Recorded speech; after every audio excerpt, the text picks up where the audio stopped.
हमें ज्वाइन किया है, किसी तारुफ के मोहताज नहीं है, डॉक्टर इकरामुल हक। बहुत शुक्रिया डॉक्टर साहब, आपने हमें वक्त दिया। डॉक्टर साहब, मैं एक तो सबसे पहले और इश्यूज़ पे भी आएंगे, मगर ये अभी बार बार बात की जाती है, बाज़ औक़ात तो चीज़ें पब्लिक कंजम्पशन के लिए होती हैं, मगर बुरा वक्त आते देर नहीं लगती। हमने देखा है मलक रियाज साहब को वापस लाया जाएगा इंटरपोल के ज़रिए। हमारे वज़ीर जो हैं दिफा, वो कह रहे हैं, do we have any such kind of legal arrangement with UAE?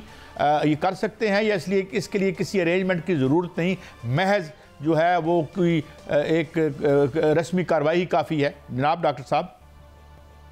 जी शुक्रिया कायद साहब। हमारे तो UAE से बहुत पहले आपको पता है एक्सट्रेडिशंस भी हो चुकी हैं और रेड वारंट भी इशू हुए हैं, लोग वहाँ से लाए गए हैं, तो उसकी रास्ते में कोई ममानियत लीगल तो नहीं है। अब ये सारा मसला जो है वो ज़ाहिर विल का है, और एक दफ़ा चूँकि रियासत की तरफ से एक अदारे की तरफ से कहा भी गया है कि हम इसमें सीरियस हैं, तो मेरा ख्याल है इस पर अमल करना चाहिए, ताकि फिर ये महज एक ऐसी हवाई बात साबित ना हो, क्योंकि ये अक्सर होता है और फिर इस तरह अदारों का एतबार भी ख़त्म होता है लोगों पर। डॉक्टर साहब, और माशाल्लाह वो तो बड़े दरिया साहब, वहां पर दुबई में एक बड़ा प्रोजेक्ट जो है मलक रियाज वो शुरू कर चुके हैं, एक बड़ी इन्वेस्टमेंट शुरू कर चुके हैं, लोग भी उसमें इन्वेस्टमेंट कर रहे हैं, तो क्या ऐसी सूरत हाल में दुबई उनको वापस पाकिस्तान को दे सकता है गिरफ्तार करके? जी डिपेंड करता है मेरे साहब कि हम क्या एविडेंस वहाँ पेश करते हैं। ज़ाहिर है उनको अपॉर्चुनिटी तो दी जाएगी, और अगर यहाँ कोई वो मतलूब हैं किसी केस में और अदालत की तरफ से मफरूर है और उसको अगर वहाँ की गवर्नमेंट के सामने पेश किया जाएगा, तो माजी में तो उन्होंने हर मरहले पे हमें लोगों को दिया है और कभी कोई रुकावट पैदा नहीं की। तो ये सारा डिपेंड करता है कि हमारे पास कितना अच्छा केस है और हम वहाँ उनको दिखाकर कन्विंस कर सकते हैं कि ये यहाँ करप्ट प्रैक्टिस में इन्वॉल्व थे। अब इनका लाना बहुत ज़रूरी है, और इनके खिलाफ जो है वो ऑलरेडी अदालतों में मुकदमात भी जो है वो पेंडिंग है। लेकिन डॉक्टर साहब, एक पैनिक भी है, क्योंकि बहुत से लोग तो चले उनकी बहुत बड़ी हाउसिंग सोसाइटियों में रह भी रहे हैं, कुछ उन्होंने लोगों से कमिटमेंट की हुई है, पैसे लिए हुए हैं, तो जो वो लोगों की इन्वेस्टमेंट है उसको क्या सरकार प्रोटेक्शन देगी कि उन बेचारों का तो कोई कसूर नहीं है, उन्होंने तो हार्ड अर्न मनी जो है वो इन्वेस्ट कर रखी है वहाँ पर? जी यकीनी तौर पर ये मेरे ख्याल में जो अवाम में खौफ परेशानी पाई जा रही है, इसको दूर करना ज़रूरी है। कि जाहिर है कि अगर वो उन्होंने कमिटमेंट की है तो डेफिनेटली अदारा जो होता है वो सक्सीड भी हो जाता है, लेकिन जो लोगों से पुरानी कमिटमेंट्स होती हैं वो ख़त्म नहीं होती। जहाँ तक मुझे पता है वो बैरिया प्राइवेट लिमिटेड के नाम से पाकिस्तान में ये सारा काम किया गया था, तो उसकी भी तरीका होता है कि उसके सासों को आप कैसे टेक ओवर करते हैं, फिर आगे उसको कैसे चलाते हैं। तो हरगिज़ इससे ये नहीं होगा कि जो लोगों ने इन्वेस्टमेंट की है या उनके जो राइट्स हैं वहाँ पे वो भी ख़त्म हो जाएंगे। कोई पेंडोरा बॉक्स भी डॉक्टर साहब एक टैक्स की बात कर लेते हैं। जो मुल्क में इस वक्त टैक्सों की भरमार जो है वो है, और कंपेन चली हुई है कि टैक्स बड़े ही इकट्ठे करने हैं और इसमें टारगेट जो है वो अचीव किया जाएगा।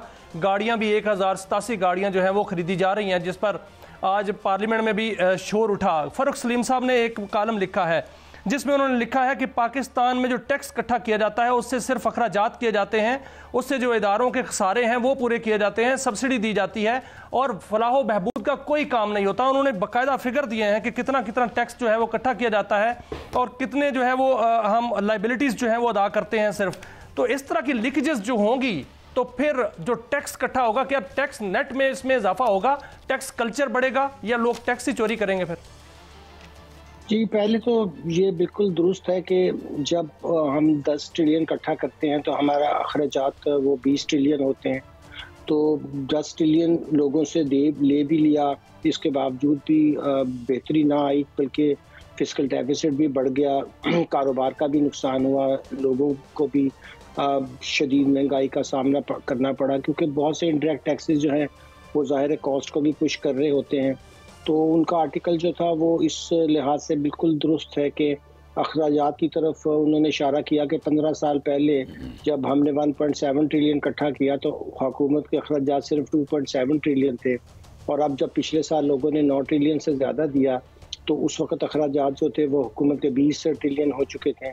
तो ये हुकूमत को सोचना चाहिए कि सिर्फ टैक्स का मकसद ये तो नहीं होना चाहिए कि आप वो लेकर और उसको अखराजात में डाल दें, और बल्कि उसमें भी अफसोस की बात यह कि जो 10 ट्रिलियन का ये डेफिसिट नज़र आता है, उसके लिए फिर मज़ीद कर्जे भी लिए जाते हैं, फिर वो मज़ीद कर्ज़ों के ऊपर सूद अदा करने के लिए मज़ीद टैक्स लगाए जाते हैं। अब आज ही मैं पढ़ रहा था कि जो हमारे चेयरमैन मोहतरम इस वक्त हैं FBR के, उन्होंने फरमाया कि जी 12 लोग ऐसे हैं सिर्फ पाकिस्तान में जिन्होंने 10 बिलियन से ज़्यादा अपने साथ से शो किए हैं, मगर वो अभी नए आए हैं। उन्हें पता नहीं कि 2018 और 19 की एमनेस्टी में रियाज मलिक साहब ने भी 2019 की एमनेस्टी ली थी और भी बहुत से लोगों ने ली। वहाँ जो बिलियंस के और ट्रिलियंस के हिसाब से हमने वाइट करने दिए लोगों को, और अब जाहिर है कि रियासत पहले तो ये काम करती रही है और अब टैक्स की बेस भी ख़राब हुई। अमीर लोगों पे टैक्स भी ना लगा सके, उनको तो एमनेस्टीज मिल गई, और गरीब लोगों से टैक्स ले लेके कुछ मुल्क का भी भला नहीं हो रहा, वो सारे का सारा पैसा अखराजात में चला जाता है। अब इस वक्त जो पाकिस्तान में हाईएस्ट रेट ऑफ टैक्स है, कल वज़ीर आज़म मोहतरम ने फरमाया कि अगर मेरा बस चले तो मैं 15% जो है टैक्स फौरी ख़त्म करके 20% पे ले आऊँ जो टैक्स का रेट है, मगर क्या करें IMF इसकी इजाज़त नहीं देता। अब IMF कहता है कि आपका प्राइमरी जो है वो डेफिसिट इस लेवल पे होना चाहिए, तो वो अखराजात कम करके भी हो सकता है। उसका ये तरीका तो नहीं है कि आप बिला जवाज़ टैक्सेस लगाते जाएं और जो थोड़ी बहुत ग्रोथ है उसको भी बर्बाद कर दें। डॉक्टर साहब, तो ये हमें बताते हैं जी इतने लोग टैक्स नहीं देते, और भाई लेना तो आपने है, कौन सा काम है जो आप कर नहीं पाते? किस तरीके से लॉ एनफोर्समेंट यहाँ पिछले 70 साल में इस्तेमाल होती रही है रूलिंग क्लासेस के लिए, और आप और मैं भी हम जानते हैं, लेकिन ये टैक्स नहीं ले सकते। In fact they don't want to tax themselves, if I am right. जी, कैसा मसला ये है कि इस वक्त ये कहना कि टैक्स नहीं दे रहे लोग, ये भी एक पाकिस्तानियों के खिलाफ बहुत बड़ा प्रोपेगेंडा है। सारे लोग जो हैं वो अपने मोबाइल के साथ भी, गरीब से गरीब आदमी भी जिसकी काबिल टैक्स आमदनी नहीं है, वो 15% और अब तो माशाल्लाह कई केसों में 75% तक टैक्स उनसे ले रहे हैं।